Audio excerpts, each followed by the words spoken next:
இந்த படத்தில் நடித்த எல்லாருமே வந்து பயங்கரமாக நடிச்சிருந்தீங்க. எல்லாருமே அந்த கேரக்டராகவே அப்படியே மாறி இருந்தீங்க. துரு விக்ரம் பேர் போட்டிருந்தது. என்னடா இது விக்ரம் பேர் காணோம் அப்படின்னு நான் வந்து யோசித்தேன். அண்டு துரு அப்படின்ற ஒரு பேர் எனக்கு விக்ரம் சார் பற்றி நான் சின்னதாக நான் சொல்லிக்கிறேன். எனக்கு நான் என்னுடைய திரைப்படங்களில் நடித்த நிறைய நடிகர்களை பார்த்து பயங்கரமாக மிரண்டு போயிருக்கிறேன். எனக்கு வந்து ஆர்டிஸ்டோடு தான் நடிக்க எனக்கு வந்து பிடிக்கும். ஆர்டிஸ்ட் மீன்ஸ் வந்து நடிப்பை வந்து பயங்கரமாக என்ஜாய் பண்ணுறவங்க கூட தான் வந்து என்னால் ஒர்க் பண்ணவே முடியும். அது வெறும் ஒரு தொழிலாகவோ இல்லை வியாபாரமோ எனக்கு அப்படி இருக்கிறவங்க கூட நெருங்கவே முடியாது. நான் பார்த்த பயங்கர எக்ஸ்ட்ரானரி ஆர்டிஸ்ட் 2 பேர் இருந்தாங்க. அதில் ஒன்று வந்து இங்கே இருக்கார் அண்ணன் பசுபதி அண்ணா வந்து இருக்கார். நான் மிரண்டு போயிருக்கேன். ஏன்னா பசுபதி என்ன சொன்னார், ஒரு இயக்குனர் என்ன சொல்கிறாரோ அதுதான் நான் செய்வேன்னு சொல்கிறார். நான் வந்து நடித்து காட்ட மாட்டேன். பசுபதி அண்ணன்கிட்ட நான் இன்றைக்கி வரைக்கும் என்னுடைய ஆர்டிஸ்ட்கிட்ட நான் நடித்து காட்டினதே கிடையாது. ஆனால் நான் என்ன சொல்லுவேன்னா, ஒரு ஆர்டிஸ்ட்டுக்கு ஒரு நடிகருக்கு ரொம்ப முக்கியமான ஒரு தன்மையே வந்து இயக்குனருக்கு என்ன வேணுன்றதை வந்து அவர் புரிஞ்சுக்கிட்டு தன்னுடைய உடல் மொழியில் கொண்டு வரணும் அப்படின்னு தான் நான் வந்து விரும்புவேன். ஸோ நான் நடித்து காட்டினா என்ன மாதிரியே அவர் நடிச்சிருவார்.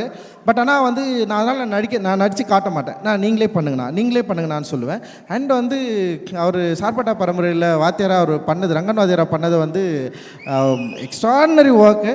அண்ட் அதை விட எனக்கு தங்கலானில் ஒரு பண்ணதை தான் நான் மிரண்டு போனேன். நான் இப்படி இவரால் இது பண்ண முடிஞ்சதுன்னு சொல்லிட்டு அந்த பசுபதி அண்ணனை நான் மிரண்டு பார்க்குற ஒரு ஆள். அதுக்கப்புறம் வந்து நான் மிரண்டதுனானா உண்மையிலே வந்து சியான் விக்ரம் சார் தான் வந்து எக்ஸ்ட்ரானரி ஆர்டிஸ்ட்.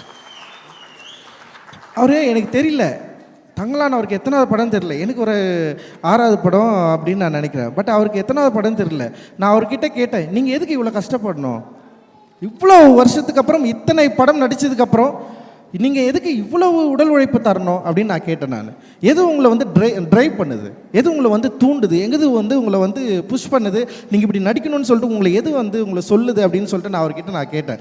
அப்போ அவர் வந்து அப்படி இல்லை, ஆக்டிங் பற்றி அப்படியெல்லாம் பயங்கரமாக சொன்னார். பட் ஆனால் எனக்கு என்ன தோணுச்சுன்னா, தங்கலான் படத்துக்கு அப்புறம் வந்து அவருக்கு இந்த சமூகம் தர வேண்டிய ஒரு மரியாதையை தந்துதா அப்படின்னா வந்து நிச்சயமாக இல்லை. அவருக்கு வந்து பெருசாக அங்கீகாரம் யாருமே தரல. ஏன்னா ஒரு படம் வணிக ரீதியான வெற்றி இல்லை அப்படின்ற இடத்தோட ஒரு நடிகனுடைய நடிப்பு நின்றுதா அப்படின்னா எனக்கு ஒரு பெரிய கேள்விக்குறியே இருந்தது. அண்ட் தங்கலான் படத்தில் அவர் நடித்தது வந்து எந்த விதத்திலும் குறைவில்லாதது. ஒருவேளை வந்து டிரெக்டராக நான் வந்து அந்த படத்தை கரெக்டாக மக்கள்கிட்ட கொண்டு போய் சேர்க்கறது என்னுடைய மொழி வந்து சிக்கலாக இருந்திருக்கலாம். பட்டு அந்த தங்கலான் கதாபாத்திரத்தில் சியான் விக்ரம் ஏற்று நடித்த அந்த உடல் மொழி இருக்குல்ல, அது பயங்கர எக்ஸ்ட்ராடினரியான ஒரு ஒர்க்கு. அதை பார்த்து மக்கள் ரசிச்சிருக்காங்க, பயங்கர கொண்டாடி இருக்காங்க. ஆனால் அதை ஏற்றுக்கொள்ளது, அதாவது அதை அக்செப்ட் பண்ணி அதை வந்து பரிசளிப்பதற்கு இங்கே நிறைய மனத்தடைகள் இருக்குது. அப்போ அந்த மனத்தடைகளை ஒவ்வொரு முறையும் அவருக்கு வந்து ஹர்ட் பண்ணியிருக்கும்னு நான் நினைக்கிறேன். ஒவ்வொரு முறையும் அவரை வந்து குத்திருக்கும்னு நான் நினைக்கிறேன். அப்புறம் அதுதான் அவரை வந்து என்ன பண்ணுதுன்னா, அவருக்கு வந்து ஒரு டிமாண்டை க்ரியேட் பண்ணிகிட்டே இருக்குது. அவர் ஆர்டிஸ்ட்டாக இல்லைடா, இப்போ அவனுங்க இதை ஏற்றுக்கல, அப்போ வர நெக்ஸ்ட் நான் இன்னொன்று பண்ணி அதை அவங்களை ஏற்றுக்க வைப்பேன் அப்படின்னு சொல்லிட்டு அவர் தன்னை வந்து ஒரு போராட்ட கருவியாக மாற்றி இருக்காரு அப்படின்னு நான் நினைக்கிறேன். ஸோ அந்த அளவுக்கு அப்படி இருக்கிறதுனால தான் அப்படி ஒரு ஆர்டிஸ்ட் நான் பார்த்து மிரண்டு போயிருக்கேன். அப்படி அவருடைய பையன் இவர் எப்படி பண்ணுவார். எனக்கு என்னென்னா, அப்பா பயமாக நடிக்கிறாருன்னா பையன் அப்படி நடிக்கணும்னு அவசியம் இல்லை. ஏன்னா வந்து திறமை என்பது வந்து பிறப்பின் அடிப்படையில் இல்லைன்னு நான் நம்புவேன். திறமை என்பது வந்து அது வந்து என்ன சொல்கிறது, நம்முடைய வசதி வாய்ப்புகளோடு சேர்ந்து வர்றது தான். அது வந்து ஒரு என்ன சொல்கிறது பிறப்பின் அடிப்படையில் உருவாகிறது கிடையாதுன்னு நான் நம்புகிறேன். பட் ஆனால் துருவாக இருக்கட்டும், இந்த படத்தில் நடித்த எல்லாருமே இருக்கட்டும், அண்ட் அவங்களுடைய ஆக்டிங் வந்து எக்ஸ்ட்ரானரியாக இருந்தது. அண்ட் துருவோடைய அந்த ப்ரெசன்ஸு, அவருடைய அந்த லுக்கு, இது எல்லாமே வந்து என்னை வந்து ரொம்ப வியக்க வச்சுது. துருவ நீங்கள் மிக நீண்ட தூரம் போக போகிறீங்க. உங்களுடைய பயணம் மிக நீண்ட பயணமாக இருக்க போகுது. அண்ட் வந்து அந்த பயணத்தை வந்து அப்பா இன்னைக்கு வரல, அவர் டெஃபினட்டாக அது வந்து